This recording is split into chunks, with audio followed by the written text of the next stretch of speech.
টি-20 বিশ্বকাপকে ঘিরে এখন টেলিভিশনের বিশেষ আয়োজন 20 কুড়িতে। আমি আছি শারমিন সুপ্তা এবং আমার সঙ্গে আছেন শরীফ রওশন। কেমন আছেন শরীফ? আজকে সকালে আমরা বাংলাদেশের দ্বিতীয় রাউন্ডের গ্রুপ পর্বের খেলাটা দেখলাম এবং সেই সঙ্গে বাংলাদেশ বরাবরের মতোই আমাদের টপ অর্ডার কিন্তু তেমন একটি আশাস্বরূপ ব্যাটিং করেনি, যদিও আমাদের ভরসার একটি জায়গা শান্ত কিন্তু রানে ফিরেছে। বাংলাদেশের ব্যাটিংটি নিয়ে যদি বলতেন যে আমরা কি ব্যাটিংটা বরাবরের মতোই কলাপস করছি এবং এই জন্যই কি আজকের হারের কারণটা? সুপ্তা, এই মাঠে আসলে যখন বলা হচ্ছিল যে ড্রপ ইন পিচ, নিউ ইয়র্কের পিচগুলো খুব বেশি অনেক বেশি দুর্বোধ্য ছিল বা বাংলাদেশের ব্যাটারদের জন্য, সেখানে না হয় রান পাচ্ছিল না, ঠিক আছে, কিন্তু এরপরে যখন মাঠ চেঞ্জ হলো, কন্ডিশন চেঞ্জ হলো, ওয়েস্ট ইন্ডিজ আমরা খেলেছি এই মাঠে রিচার্ড ক্রিকেট স্টেডিয়ামে, তারপরে কিন্তু আমাদের সেই ব্যাটিং স্টাইলটা পাল্টাচ্ছে না। আমরা কিন্তু ব্যাটিং যদি বলি ওপেনিং জুটি বলি যে সব কিছু চেঞ্জ হচ্ছে, পজিশন চেঞ্জ হচ্ছে, তারপর রানের যে স্ট্রাগল করার বিষয়টা পুরো দলের সেখানে হচ্ছে না। আমাদের কিন্তু মূলত মিডল অর্ডার থেকেই রানটা হচ্ছে। আপনি বলছিলেন শান্তর কথা, ক্যাপ্টেন্সি নিয়ে আসলে শান্ত বেশ চাপেই পড়ে গেছে। যে আমরা একদম বিশ্বকাপের ওয়ার্ম আপ ম্যাচ থেকে শুরু করে আমরা দেখছি যে তিনি রান পাচ্ছে না। 13 ম্যাচ পর তিনি 41 রান করেছে, এটা কিন্তু বাংলাদেশ দলের জন্য অনেক বড় পাওয়া। কিন্তু টি-20 বিশ্বকাপে বা টি-20 ফরম্যাটে যেভাবে আসলে রান করার কথা, টি-20 স্টাইলে যেভাবে রান করার কথা, স্ট্রাইক রেটটা তার অতটাও ভালো না। সেক্ষেত্রে আসলে তিনি রান পেলেও কিন্তু অনেক বল খরচ করে ফেলেছেন। হয়তোবা দলের জন্য রানটা বড় হয়েছে দেখা গেছে। রওশন, আপনি বলছিলেন যে আমাদের রানটা মিডল অর্ডার থেকেই আসলে আসছিল, কারণ আমাদের টপ অর্ডার বরাবরের মতোই ফেইলার হচ্ছিল এবং সেই সঙ্গে আমাদের কিন্তু পাওয়ার প্লেতে রানটা কিন্তু আশাস্বরূপ আসছে না। পাওয়ার প্লেতে বাংলাদেশ কিন্তু 39 রান করেছিল এবং সেখানেই কিন্তু আমরা ম্যাচটি হেরে গিয়েছি। অস্ট্রেলিয়া কিন্তু পাওয়ার প্লেতে 59 রান করেছিল, আমরা ম্যাচ হেরেছি কিন্তু 28 রানে। তো এখানে কিন্তু 20 রানের একটা মার্জিন কিন্তু আছে এবং সেই সঙ্গে যদি আমাদের টিম সিলেকশনটা দেখেন, আমাদের কিন্তু ব্যাটার্স কিন্তু 6 জন থাকে, যদি সাকিব আল হাসানকে আমরা ব্যাটার্স হিসেবে ইনক্লুড করি, সেই সঙ্গে 5 জন বোলার থাকে। সাকিব আল হাসান কিন্তু আজকে ব্যাটিংয়ে একটু নিচে নেমেছে, 6 নম্বরে খেলেছে। আমরা রিশাদকে একটু উপরে দেখেছি, 4 নম্বরে হয়তো এটা টিম চেয়েছে, হয়তো 8টি 10টি বল খেলে যদি সে একটু মেসিভ কিছু করে দিতে পারে। এবং সাকিব আল হাসান কিন্তু বোলিংও করেনি। সাকিব আল হাসানের পজিশনটি নিয়ে যদি এটা কি ভাবার সময় এসেছে, তাকে শুধু ব্যাটার হিসাবে বা বোলার হিসাবে কি হিসাবে খেলাচ্ছে? অ্যাকচুয়ালি সাকিব আল হাসান তো বিশ্বসেরা অলরাউন্ডার হিসেবে আমরা চিনি। তার কিন্তু একদিনের ম্যাচ না যে তিনি একদিন এই ম্যাচ করলো বা কালকে ক্লিক করলো, ব্যাপারটা তা না। তিনি দীর্ঘদিন ধরে কিন্তু ব্যাটে বলে সমানভাবে পারফরমেন্স করা আমরা দেখেছি। শুধুমাত্র এবারে বিশ্বকাপে কিন্তু ব্যতিক্রম একবার সাকিব আল হাসানকে দেখা যাচ্ছে, না ব্যাটে না বলে। বিশ্বকাপের প্লেন ধরার আগে কিন্তু তার শোনা যাচ্ছিল তার চোখের সমস্যা হচ্ছিল, তিনি বল ঠিকমতো মারার যে লক্ষ্যমাত্রা সেটা ঠিক করতে পারছিলেন না। সব নিয়ে কিন্তু সাকিব আল হাসানের যে পারফরমেন্স সেটা কিন্তু দৃশ্যমান, এখানে অস্বীকার করার কোনো কারণ নেই। যদিও আসলে সে হয়তো বা ওইভাবে এখনো নিজের করে বলেনি, কিন্তু আমরা দেখেন পাওয়ার প্লেতে আমরা যদি বলি একদম শুরু থেকে পাওয়ার প্লেতে যেই রান নেওয়া দরকার, যেটা আসলে অস্ট্রেলিয়ার বিপক্ষে ম্যাচে আসলে আমরা বৃষ্টি আইনে আমরা আসলে অনেকটা ধরা খেয়ে গেছি। আমাদের যদি রানটা আর একটু বেশি থাকতো সেক্ষেত্রে কিন্তু আমরা এগিয়ে যেতে পারতাম। 11.2 ওভারে তারা কিন্তু ওই রান চলে গেছে, পরবর্তী বৃষ্টি শুরু হতে আর হয়তো বা তারা ওই রান করার সুযোগ হয়নি। কিন্তু আপনি যদি দেখেন যে বিশ্বকাপের শুরু থেকে কিন্তু তারা খুব কম পাওয়ার প্লেতে রান করার সুযোগ পাচ্ছে। শ্রীলঙ্কা কিন্তু আমাদের হরহামেশে আমরা শ্রীলঙ্কার সাথে খেলে থাকি, সেটা ঘরের মাঠ হোক বা প্রতিপক্ষ বা নিউট্রাল মাঠ হোক, সব ক্ষেত্রে সেক্ষেত্রেও কিন্তু আমরা 6 ওভারে মাত্র 34 রান, 3টা উইকেট হারিয়ে ফেলেছে। এরপরে আপনি যদি দক্ষিণ আফ্রিকা দেখেন 29, দক্ষিণ আফ্রিকা কিন্তু অনেক শক্তিশালী দল, কিন্তু তারপর ওইটাও কিন্তু ক্লোজ ম্যাচ ছিল আমাদের জন্য, সেখানে পাওয়ার প্লে 29। শুধু আমরা নেদারল্যান্ডস বিপক্ষে একটু ভালো রান করেছি, সেখানে সাকিব আল হাসান কিন্তু অপরাজিত 64 রানে তিনি ম্যাচটা বের করে নিয়ে এসেছিলেন। সেক্ষেত্রে আমরা যদি বলি বাংলাদেশের যদি এই বিশ্বকাপে সবচেয়ে ভালো পাওয়ার প্লেতে রান আসে সেটা নেদারল্যান্ডসের বিপক্ষে ম্যাচে। আপনি বলছিলেন। এবং সেই সঙ্গে যদি আমরা বলি যে সাকিব আল হাসানের, আপনার পাওয়ার প্লের কথা বলছিলেন, সাকিব আল হাসান কিন্তু যখন 3-এ খেলেছে বা 4-এ খেলেছে সে কিন্তু বেশ স্বাচ্ছন্দ্যে ব্যাটিং করেছে এবং তার কিন্তু নতুন বলের টাইমিংটা বেশ ভালো হয়। আমরা পাওয়ার প্লেতে ভুগছিলাম এবং সে কি একটু উপরে ব্যাটিং করলে ভালো হয় কিনা, কারণ সে কিন্তু 3 নম্বর পজিশনটা কিন্তু ছেড়েছিল যেহেতু শান্ত ব্যাটিং করছে। আমাদের টপ অর্ডার ফেল হওয়ার পরেও কিন্তু তাদের ব্যাটিং অর্ডারটা কিন্তু চেঞ্জ হচ্ছে না, সেখানে বরং সাকিব আল হাসানই কিন্তু আজকে 6 নম্বরে ব্যাটিং করছে। তো সেখানে ব্যাটিং লাইন আপটা বেশ বড় হওয়া সত্ত্বেও কিন্তু আমাদের রানের পুঁজিটা তেমন হয়নি। একদম।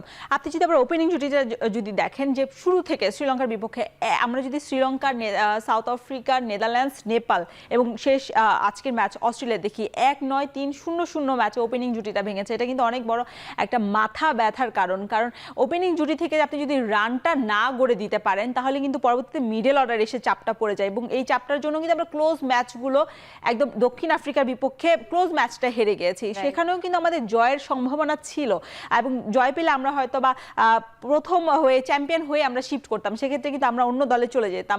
আপনি যদি দেখেন যে টি-20 বিশ্বকাপে এবারে কিন্তু ওভার বাউন্ডারি হাঁকিয়েছে যুক্তরাষ্ট্রের। আপনি যদি বলি যে সেরা 6-এ যুক্তরাষ্ট্রের 2জন প্লেয়ার আছে, সেরা 10-এর মধ্যেও কিন্তু আমাদের বাংলাদেশের নাম নেই। আমরা কিন্তু 15তে গিয়ে তৌহিদের হৃদয় আছে একটা 6 আছে। সেক্ষেত্রে কিন্তু আমাদের যদি তৌহিদ হৃদয়ের 6 দেখি সেক্ষেত্রে কিন্তু তিনি এই পুরো ধারাবাহিক ক্রমে যদি বলি যে বড় কিংবা ছোট দল সব দলের বিপক্ষে তিনি আজকেও কিন্তু সে ব্যাক টু ব্যাক 2টি 6 মেরেছেন এবং সেই সঙ্গে আপনি দেখেন আফগানিস্তানের যে ব্যাটাররাও কিন্তু টপ 5-এ রান গেটারে আছে এবং তারাও কিন্তু 6 মারছে সমান তালে। এখানে কি আমাদের কি শক্তিমত্তার 6 না মারতে পারার কি একটা ডিফারেন্স তৈরি করছে? আমাদের বাংলাদেশে অনেক আগে থেকে কিন্তু হিটার ব্যাটসম্যান যাদের বলি যে সেই অভাবটা কিন্তু অনেকদিন ধরেই চলছে। সেই আমরা এবার হাতুরু কাজ করছিল তানজিদ তামিমের সাথে বিভিন্নভাবে বিভিন্ন পদ্ধতিতে তাকে নিয়ে কাজ করছিলেন, কিন্তু সেভাবে কিন্তু তিনি এখনো হিটস ব্যাটসম্যানের যেই তার দায়িত্বটা পালন করার বিষয় সেটা কিন্তু এখন আমরা দেখতে পারিনি। তাহিদ হৃদয় শুধুমাত্র এই বিশ্বকাপে 5 ম্যাচ খেলে 8টা ছক্কা মেরেছে। আর যদি আপনি সাকিব আল হাসানের কথা বলেন, সাকিব আল হাসানও কিন্তু ওভার বাউন্ডারিতে তিনি 10-এর পরে গিয়ে এই বাউন্ডারির ক্ষেত্রে তিনি সিরিয়ালে আছেন। সেক্ষেত্রে বাংলাদেশের যে অনেক বেশি ম্যাচ খেলার পরও যুক্তরাষ্ট্র কিংবা কানাডা, তারপর আফগানিস্তান, নেদারল্যান্ডস, একদম যে দলগুলো আমাদের অনেক পরে উঠে এসেছে, নিজেদেরকে সেইভাবে স্বাবলম্বী করে তুলেছে এই ফরম্যাটে, তারপর আমরা কিন্তু অনেক পিছিয়ে আছি।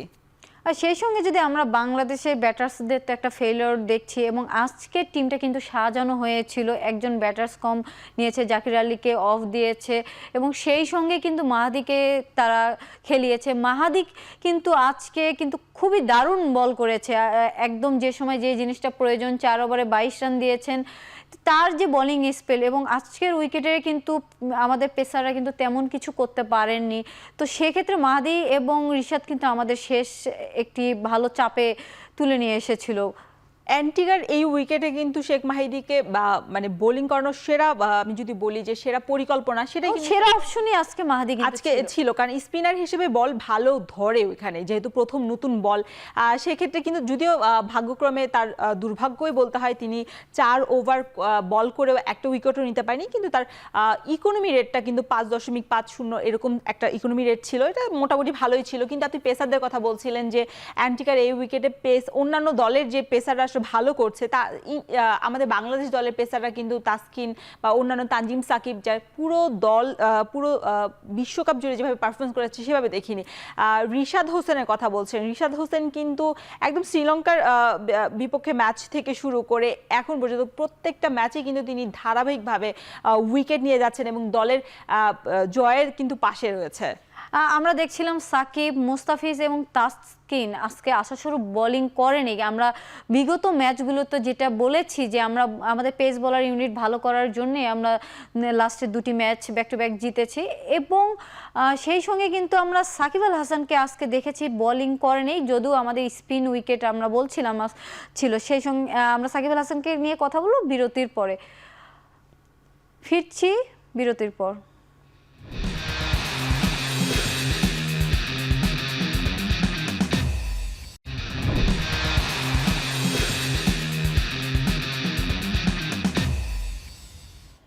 বিরতির পর ফিরে এলাম আবারও। আপনারা দেখছিলেন 20 কুড়ি।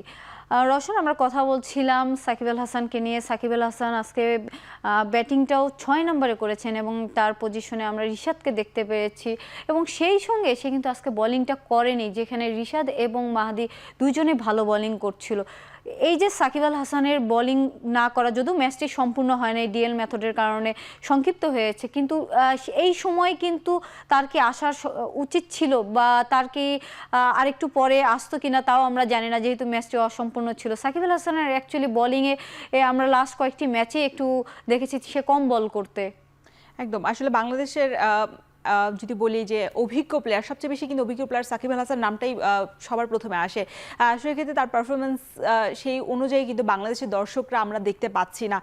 এই ম্যাচও আপনি ব্যাটিংটাও দেখেন, ব্যাটিংও সেভাবে রান করতে পারেনি, আবার বোলিংয়ে তো তাকে আনাই হয়নি। এই উইকেটে কিন্তু আমরা বলছিলাম যে নতুন বলে স্পিনার খুব প্রয়োজন। সেক্ষেত্রে শেখ মাহিদিকে যেমন নিয়েছিল পরিকল্পনা, রিশাদ হোসেনকে রাখা হয়েছিল বোলিং স্কোয়াডে। এক্ষেত্রে সাকিব আল হাসান কিন্তু অনেক বড় একটা নাম হতে পারতেন, কিন্তু তাকে কিন্তু আমরা দেখিনি যে বল করতে। অনেকগুলো বল করার পরও হয়তো বা তাকে বল করানোর পরিকল্পনা অধিনায়কের থাকলেও থাকতে পারে, কিন্তু সেক্ষেত্রে আসলে বৃষ্টির কারণে আমরা হয়তো বা বোলিংটা দেখিনি। বোলিংটা দেখলে হয়তো বা আরও একটু দ্রুত গতিতে হয়তো বা 2-1টা উইকেট পাওয়ার একটা সম্ভাবনা ছিল। এবং সেই সঙ্গে যদি তানজিম হাসান সাকিবকে নিয়ে আমরা বলি, সে কিন্তু দুর্দান্ত খেলছে এবং সে কিন্তু প্রথমে সুযোগ পাচ্ছিল না এবং সে যখন শরীফুলের জায়গায় সুযোগ পেল সে কিন্তু পুরো সুযোগটা কিন্তু লুফে নিয়েছে এবং বাংলাদেশের হয়ে সে যে ধরনের পারফরমেন্স করেছে তাকে আসলে বাংলাদেশের একাদশ থেকে বাদ দেওয়া এই মুহূর্তে খুবই কঠিন। আজকের ম্যাচে কিন্তু সে একটি ওভার করেছেন এবং 9 রান দিয়েছেন, যদিও একটি ওভারে আমরা তাকে জাজ করতে পারবো না, কিন্তু সাকিবকে নিয়ে যদি আপনি বলতেন। সাকিব আল হাসান তো বাংলাদেশের পেস ইউনিটে যদি বলি যে আসলে তাসকিন আহমেদের সহজ যাত্রী যেটা বলি, আসলে কাঁধে কাঁধ মিলিয়ে বল করা বা দায়িত্ব নেওয়া দলের, সেই ক্ষেত্রে বাংলাদেশের যেহেতু ব্যাটিং অর্ডারটা একদমই ফেল করে যাচ্ছে, সেক্ষেত্রে কিন্তু বোলারদের উপরে অটোমেটিকভাবে প্রেশারটা বেড়ে যাচ্ছে, তাদেরই দায়িত্ব নিতে হবে এবং সেইভাবেই কিন্তু আমাদের বোলিং সাইডটাকে স্ট্রং করে যাচ্ছে এবং আমরা দেখছি তাদের খুব শক্তিশালী বোলিং ইউনিটটা আসলে কিভাবে কাজ করছে। এতদিন পেসাররা দায়িত্ব সামলেছেন, তানজিম হাসান সাকিব কিন্তু ধারাবাহিক ক্রমে প্রতিটা ম্যাচেই উইকেট নিয়েছেন, শুধুমাত্র আজকের উইকেট বাদে। সেক্ষেত্রে তানজিম হাসান সাকিবেরই কিন্তু নেপালের বিপক্ষে 4 উইকেটই কিন্তু আসলে ম্যাচটাকে ঘুরিয়ে দিয়েছিল। এবং তানজিম হাসান সাকিবের সঙ্গে যদি আপনি দেখেন আমাদের তাসকিন এবং মুস্তাফিজ তারাও কিন্তু ব্যর্থতার পরিচয় দিয়েছেন। আজকে আমাদের তাসকিন কিন্তু বেশ খরচে ছিল, 1 ওভার 2 বল করে কিন্তু 22 রান দিয়েছে।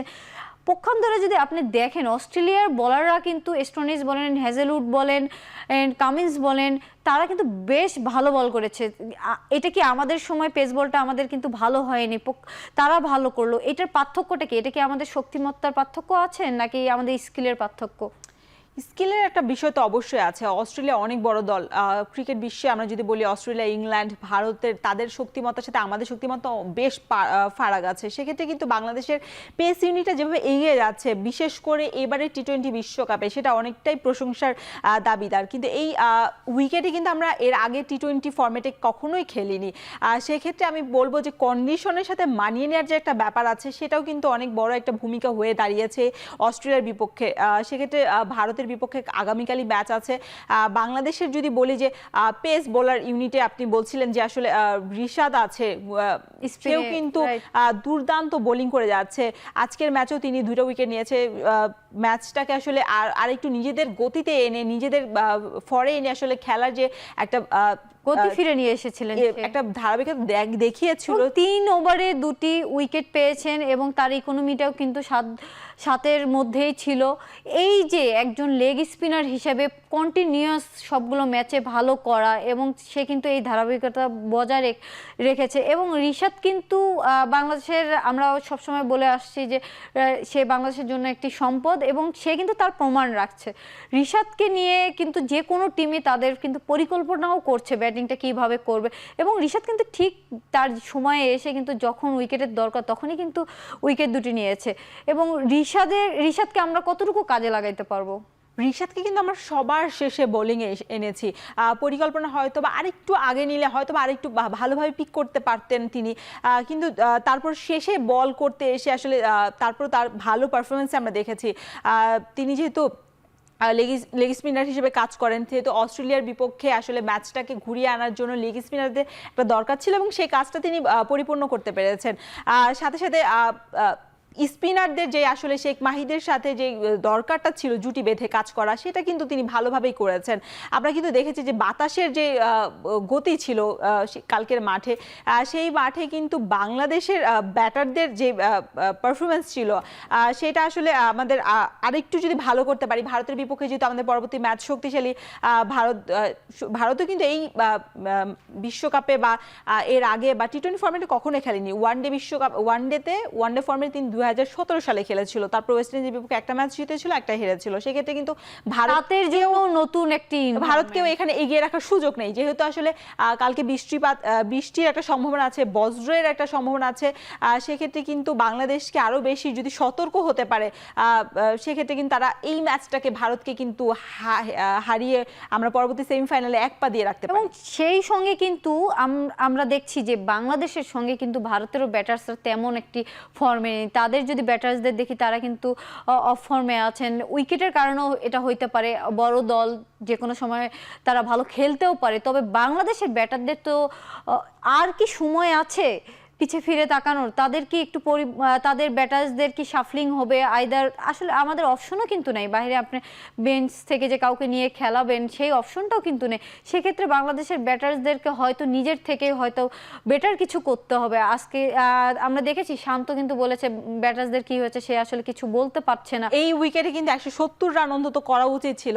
আমরা কিন্তু দেখেছি যুক্তরাষ্ট্র দক্ষিণ আফ্রিকার ম্যাচে 195 রান সর্বোচ্চ হয়েছিল, আবার একই মাঠে লো স্কোরিং ওমান ইংল্যান্ডের বিপক্ষে করেছিল, মাত্র 45 রানে গুটিয়ে গিয়েছিল। সেক্ষেত্রে কিন্তু অনেক বেশি হাই স্কোরিং বা লো স্কোরিং পারফরমেন্স সকাল বা রাতের যে একটা তফাৎ, সেইখানেই কিন্তু মূল খেলাটা হয়ে যাচ্ছে। সেক্ষেত্রে কিন্তু বাংলাদেশের ব্যাটাররা যদি একটু বুঝে শুনে একটু সাবধানে ব্যাট চালান, তাহলে কিন্তু অনেক বেশি রান করা সম্ভব এই মাঠে। এবং সেই সঙ্গে কিন্তু তৌহিদ হৃদয় কিন্তু তার ইম্প্যাক্ট ব্যাটিংটা কিন্তু বাংলাদেশের পক্ষে করছে, এবং তার যে ব্যাটিং স্টাইল বলি, পাওয়ার হিটিং করার যে সামর্থ্য বলি, সে কিন্তু বাংলাদেশের পক্ষে কিন্তু সবসময় চেষ্টা করছে, এবং তার মধ্যে কিন্তু ওই অ্যাগ্রেশনটা আমরা ব্যাটিংয়ে দেখি, এবং তার ব্যাটিংটা কন্টিনিউস হওয়ার কিন্তু বাংলাদেশের জন্য খুবই গুরুত্বপূর্ণ। আমরা যদি লেট অর্ডারে দেখি, মাহমুদুল্লাহর সঙ্গে রিশাদ বিগত ম্যাচগুলোতে ব্যাটিং করেছেন, আজকে ছিলেন সাকিব আল হাসান, সে 6 নম্বরে ব্যাটিং করেছেন, এবং মাহাদি কিন্তু ভালো ব্যাট চালাইতে পারে। আমরা কিন্তু মাহাদিকে মাহমুদুল্লাহর পরে নামিয়েছি, সেও রান করতে পারেনি। এই যে আমাদের শেষে এসে আমরা উপরে ভালো করলে আমরা মাঝে ভালো করি না, বা মাঝে ভালো করলে যে শেষে ভালো করি না, এই যে আমাদের ভালো না করার একটা যে প্রবণতা, আমরা যদি 4টি ব্যাটসম্যান যদি টি-20তে বলি 3-4টি ব্যাটসম্যানের খেলা, 3-4টি ব্যাটসম্যান কবে যেদিন হয়তো খেলবে সেদিন হয়তো আমাদের টিমটাও হয়তো ভালো করবে। তো সেক্ষেত্রে আমরা আসলে কাদের থেকে রানটা আশা করতে পারি এই মুহূর্তে, যেহেতু অনেকেই অফ ফর্মে আছেন? তাহিদের বয়সটা কিন্তু খুব বেশি না, বা খুব বেশি সময় আগে তিনি কিন্তু টি-20 ফরম্যাটে খেলা শুরু করেননি, কিন্তু তার টি-20 ফরম্যাটে যে স্টাইল, খেলার স্টাইল আমরা দেখেছি যে শ্রীলঙ্কার বিপক্ষে টি-20 বিশ্বকাপের প্রথম ম্যাচে কিন্তু তার 200 স্ট্রাইক রেট ছিল, 20 বলে 40 রান করেছে। এরপরে সাউথ আফ্রিকার বিপক্ষে 30-এর উপরে রান করেছে, 145-এর বেশি তার স্ট্রাইক রেট ছিল। এই যে তার ধারাবাহিকভাবে বড় বড় দলগুলোর বিপক্ষে যেমন আগ্রাসন মাঠে ব্যাট হাতে, সেটা কিন্তু অনেকটাই আসলে বড় ব্যাটারদের বা অভিজ্ঞ ব্যাটারদেরও শেখার অনেক জায়গা আছে বা দেখার। আপনি দেখেন যে জাতীয় দলে যারা এসছেন তারা পরীক্ষিত, তাদের আসলে ওই কন্ডিশনের সাথে মানিয়ে নেওয়ার কোনো ব্যাপার নেই, কোনো সুযোগও আসলে থাকে না। টি-20 বিশ্বকাপের মতো একটা বড় আসরে যখন খেলতে আসে, সেক্ষেত্রে তাদের কুইক যদি রেসপন্স তারা না করতে পারেন বা কুইক অ্যাডপ্ট না করতে পারেন সেই পিচের সাথে, তাহলে কিন্তু বাংলাদেশ ধরা খাবে। আমরা গ্রুপ পর্বে দেখেছি ধুকে ধুকে তারা সুপার 8-এ উঠে এসেছে। সেমিফাইনালে খুব ভালো সুযোগ আছে বাংলাদেশের সামনে, যদি অস্ট্রেলিয়ার পর যদি হেরে গেছে, তারপর ভারতকে আর আফগানিস্তানকে যদি হারাতে পারে, সেমিফাইনাল আমাদের অবশ্যই নির্দ্বিধায় আমরা সেমিফাইনাল খেলতে পারি। আপনারা বলছিলেন যে ইন্ডিয়াকে যদি আমরা হারিয়ে দিতে পারি, আগামীকাল কিন্তু ইন্ডিয়ার সঙ্গেই খেলা, এবং ইন্ডিয়া কিন্তু পেস বোলাররা কিন্তু ভালো করছেন, এবং বুমরা কিন্তু 1.7-এর মতো একটা ইকোনমি দিয়ে যে বল করেছেন লাস্ট ম্যাচেও, এবং এই যে বুমরার বলকে হ্যান্ডেল করা, আমরা জানি এই মুহূর্তে টি-20তে সে বেস্ট বলার। আজকে আমরা অস্ট্রেলিয়ার বলার পেস বলারদেরকে হ্যান্ডেল করতে পারিনি সেভাবে, সেখানে আমরা ইন্ডিয়ারও কিন্তু 3টি পেস বলার রেগুলার খেলছেন, তাদেরকে আমরা কতটুকু হ্যান্ডেল করতে সামর্থ্যবান হব? এর আগের ম্যাচে কিন্তু ভারত কিন্তু 3 স্পিনার কাজে লাগিয়েছেন। রোহিত শর্মা কিন্তু বলেছেন যে বাংলাদেশের বিপক্ষে তিনি স্পিনার নিয়ে কাজে লাগাবেন কিনা বা নামাবেন কিনা সেটা তারা ভাববেন। বাংলাদেশের এই ম্যাচটা দেখার পর হয়তোবা পরিকল্পনা পাল্টাবে, হয়তোবা ম্যাচের মোড় ঘোরানোর জন্য নতুন কোনো চমক রোহিত শর্মার দল দিতেই পারে। আমরা আশা করি যে বাংলাদেশ আসলে আগামীকাল একটি ভালো ম্যাচ উপহার দিবে, কারণ আগামীকাল যদি ম্যাচটি আমরা না জিততে পারি আমাদের যে স্বপ্ন সেটা হয়তো সে লক্ষ্য থেকে আমরা পিছিয়ে পড়বো। আগামীকালের ম্যাচটি আসলে আমাদের বাংলাদেশের জন্য খুবই গুরুত্বপূর্ণ। ধন্যবাদ রওশন। সেই সঙ্গে শেষ করছি 20 কুড়ির আয়োজন।